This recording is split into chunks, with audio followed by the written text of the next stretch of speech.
In this video, we're going to review how to calculate various expectation values for the hydrogen atomic wave functions. We have some homework assigned that is like this. You'll be asked to do this on the exam. I mentioned it before, but I want to give a little more detail and background so that you totally understand what this type of question is asking. First of all, expectation values, what does it mean? It means average value. We're calculating for a given property that can be measured, what would be its average value by integrating over all possible values of the variables of the system. So this is best seen with an example. Let's look at problem 1. What is the expectation value of R for an electron in a 1s orbital? You see the symbols using brackets here for what we're going to calculate the average of. So this would be the average value of R, meaning the distance the electron is away from the nucleus in hydrogen, if that electron were in a 1s orbital. Well, we would have to integrate over all space coordinates for the hydrogen atom. I want to show you how to do this a couple of ways. Method 1 is the long way. This is an approach that we wouldn't take, but I want to show you, because I mentioned it last time, that a question like this involving only the R would only involve a radial wave function. Formally, any average value would involve the total wave function. So let's see how that works out in this case. Here we see the average value of R. Here we have, in red, all of the integral quantities. We have inside out, right? We have R, theta, phi. So R is going from 0 to infinity. Theta is going from 0 to pi. And phi is going from 0 to 2 pi. Those are the full limits of those three variables. The r squared sine theta part is part of the integral itself. It's not involved in what we're integrating. It's just tagged on because working in spherical polar coordinates, we need the r squared sine theta to be part of the differential. What are the other parts? Well, in blue we see the wave function, right? And then here in the middle we have the quantity that we're calculating the average of. So that's the operator for this quantity. The question asks this for the 1s orbital, so we would need to go and get the total wave function for the 1s orbital. And I have that in a handout, broken in pieces. We have the phi piece in this top box, theta piece here, and the r piece down below. So if we were to fill in all of these for the total wave function, we would find that each part of the wave function is multiplied together, but each part depends only on one of the variables.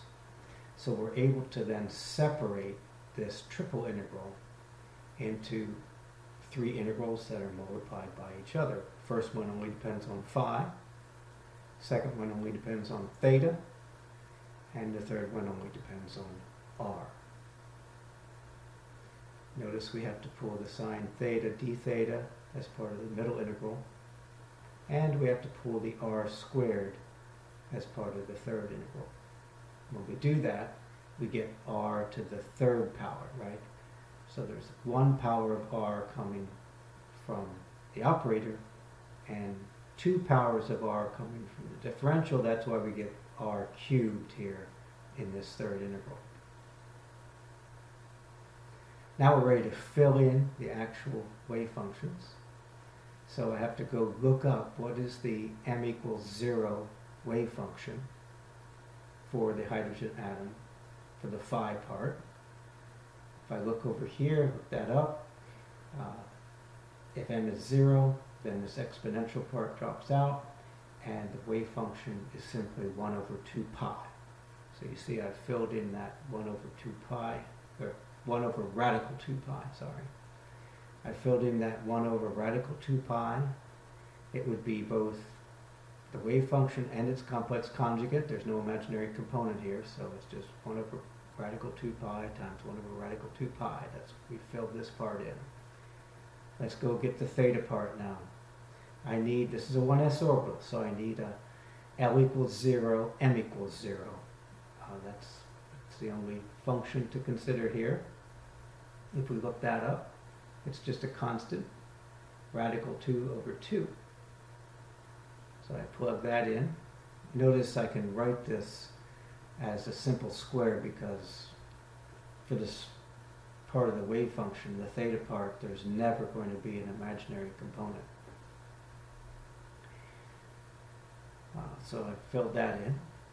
Now let's go finally and get the radial wave function. Again, it's just a simple square because there's never going to be an imaginary part to this radial function. I need the 1s. I go look up that. I see it down here, 2e to the minus r. So I plug that in, 2e to the minus r, just plug that in for the radial function. So here's my total expression. We'll work on each integral at a time. Here we would have the first integral, 1 over 2 pi comes out, and it's just the integral of 0 to 2 pi of d phi. The second integral, we have a radical 2 over 2 squared, so that's 1/2 out in front, 0 to pi sine theta d theta. The third integral, we have, you see this 2 squared would come out, so a 4 would come out, and we'd be left with r cubed e to the minus 2r. We could evaluate the first integral. Integral of d phi is just phi, so 2 pi minus 0 is 2 pi. The integral of sine theta d theta would be minus cosine theta, and we evaluate that at the two limits, so minus cosine pi, and then because it's minus a minus, it would be plus cosine 0. The third integral we look up, this would be n factorial over a to the n plus 1. And so we got 3 factorial over a, which is 2, to the 4th power. Finally, I can evaluate this 2 pi over 2 pi. That just gives you 1 for the first integral. If you look at this, it ends up being 1 plus 1 equals 2. 2 divided by 2 is 1. So the second integral quantity works out to be 1. And this last piece is 3/2 if you do the math. So the total average value, expectation value of R for an electron in a 1s orbital would be 3/2, or 1.5 Bohr. Bohr is the atomic units that we're working in. Now, looking back at this, we did a lot of work that we didn't need to do, because the operator itself only depended on R. There was no theta or phi dependence. So the theta and phi parts of the equation will always be able to be pulled out, and because we're dealing with normalized wave functions, they end up just being 1. So we could have ignored them. So in what I like to call method 2, the shortcut, we could have gotten to this answer a lot quicker by simply focusing on the radial wave function. So the average value of R is just R of R times R times R of R times R squared times dr. When we integrate that, it works out to 3/2.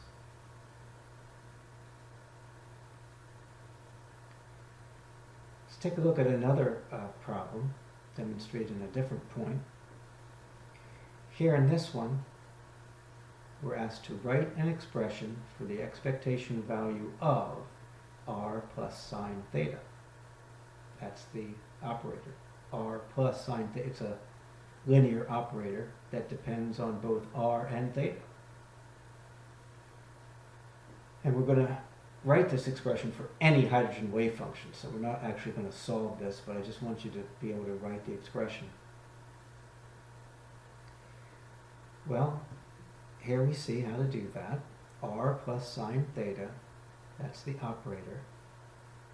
So we would break this apart because it's a linear operator. We would be able to break apart the piece that depends on R and the piece that depends on theta and write separate integral quantities for each. The R part doesn't depend on anything else, the theta part doesn't depend on anything else. So we would write this as the integral from 0 to infinity of r cubed, r of r squared, dr. Why is it r cubed? Well, again, if it's r, right, you have one r coming from the operator, you have 2 powers of r coming from the differential, that gives you r cubed overall. There may be an r in here as well, but that's separate, that's due to the wave function. So we could write it this way, r cubed, radial function squared, dr, integrated from 0 to infinity. The other part of the operator only involves theta, so we can express that integral as 0 to pi. Here's the theta wave function squared, and then the sine theta squared, d theta. Why is it squared?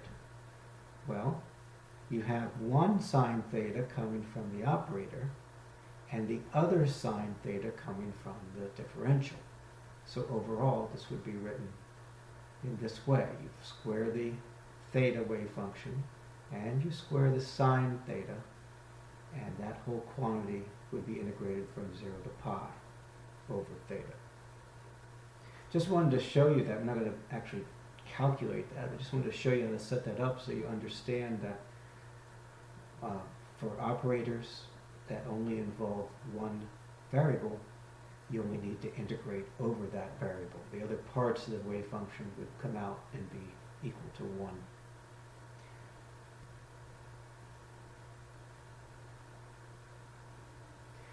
Here's a third example. Calculate the expectation value, and then given this expression where we see the variance formula, this is the deviation squared from the average value, that's called the variance, for an electron in a 1s orbital.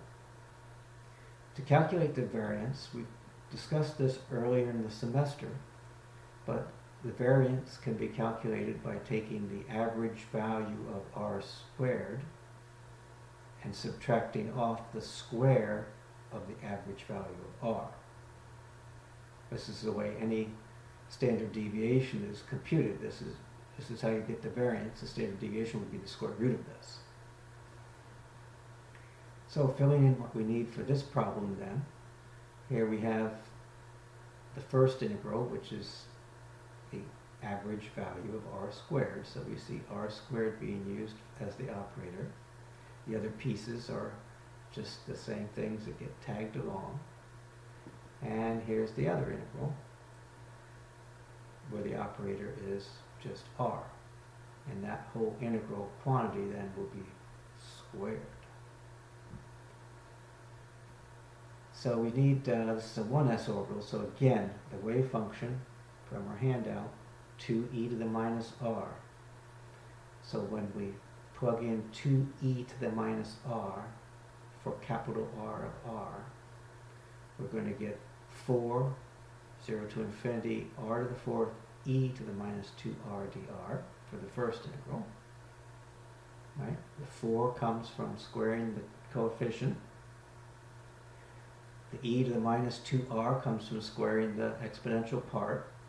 And the r to the 4th comes from the fact that there's an r squared in the operator and an r squared in the differential. So that gives us an r 4th in the integral.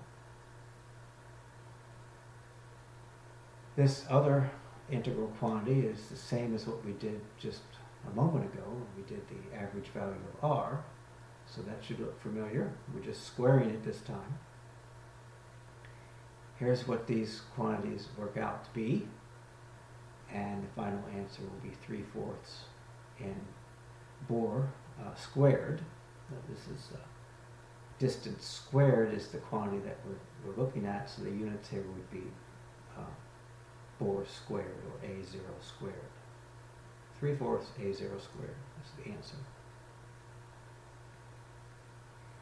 You can calculate expectation values for any functions of R, not just R, but 1 over R, 1 over R squared. So let's just show you how this would be done for an electron in a 2p orbital. Expectation value of 1 over R for an electron in a 2p orbital would be calculated like this. Here we do 1 over R, setup is the same. We just put 1 over R here in the middle. And filling this out, this time we need the 2p radial function. Notice that that is 1 over radical 24, R times e to the minus R over 2. And so, plugging that in here, we would get this result. 1 over 24. That's just the square of the coefficient in front of the wave function. R cubed, where's the R cubed come from? Well, let's count up all the powers of R. There's a power of R in the radial wave function, so that's 1 power of R there, another there, that's 2. And then there's 2 powers of R from the differentials, that's 4. But then we're going to cancel one of those because the operator is 1 over R. So that gives us R cubed e to the minus R. Why that? Well, because the wave function has e to the minus R over 2, so if you square that, that gives you e to the minus R. We can plug in our standard integral here. This will be n factorial over a to the n plus 1. In this case, n is 3 and a is 1. And so it will all work out to be 1 over 4.25 in atomic units. This time the atomic units would be expressed as Bohr to the negative 1 because the distance here is calculating the average value of 1 over a distance.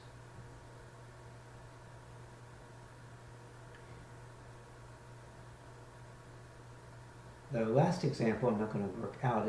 You'll see this in the homework. It's just a different way of phrasing this question. It's the same question, but the homework does phrase it differently. It says, what is the mean value of the radius at which you would find the electron if the hydrogen atom wave function is psi 300? Well, that translates into mean value. What does that mean? Expectation value, average value, they all mean the same thing. When you see this symbolism, you can assume that we're calculating the expectation value. Psi 300 is just another way of specifying which orbital we're talking about. The first number is n, so this is a n equals 3 orbital. The second number is L, so this is a s orbital. And of course, there's only one value of m possible for an s orbital, so that's 0. 300 just means a 3s orbital. We would set the problem up again, just like all the others. Here's our operator. Here's our wave function. We put the operator in the middle, and we tag on the r squared dr. If we go look up the radial function for a 3s orbital, we see it in our table. It has a number out in front, it has the polynomial part, and then it has an exponential part. So plugging that in, the number out in front squared is 4 over 19,683. But the integral would be r cubed times the polynomial squared times the exponential squared. Again, why is it r cubed? Well, the function itself doesn't have any r other than what's in the polynomial. And so we would have 1 power of r here and 2 powers of r here. So that's 3 altogether. So if we have to get rid of this 4, I'll correct that in editing the video. But other than that, this expression is correct. this now would, if you want to actually numerically evaluate this, think about squaring this trinomial here. You would end up having lots of terms generated, a whole bunch of integrals, but each integral would have the general form that we've been working with. It would be r to the n e to the minus ar. So, but there'd be a bunch of those integrals because this spanned out to have a lot of different terms. There's a homework problem like this that I made it worth extra credit because of the extra work involved. But it's good practice if you want to get that. But if you're pressed for time, that particular homework problem is only extra credit. Okay, so that concludes my examples here of expectation values. Hope it was helpful, and I'll go back and correct this mistake that I made and then post the video. Thanks for listening.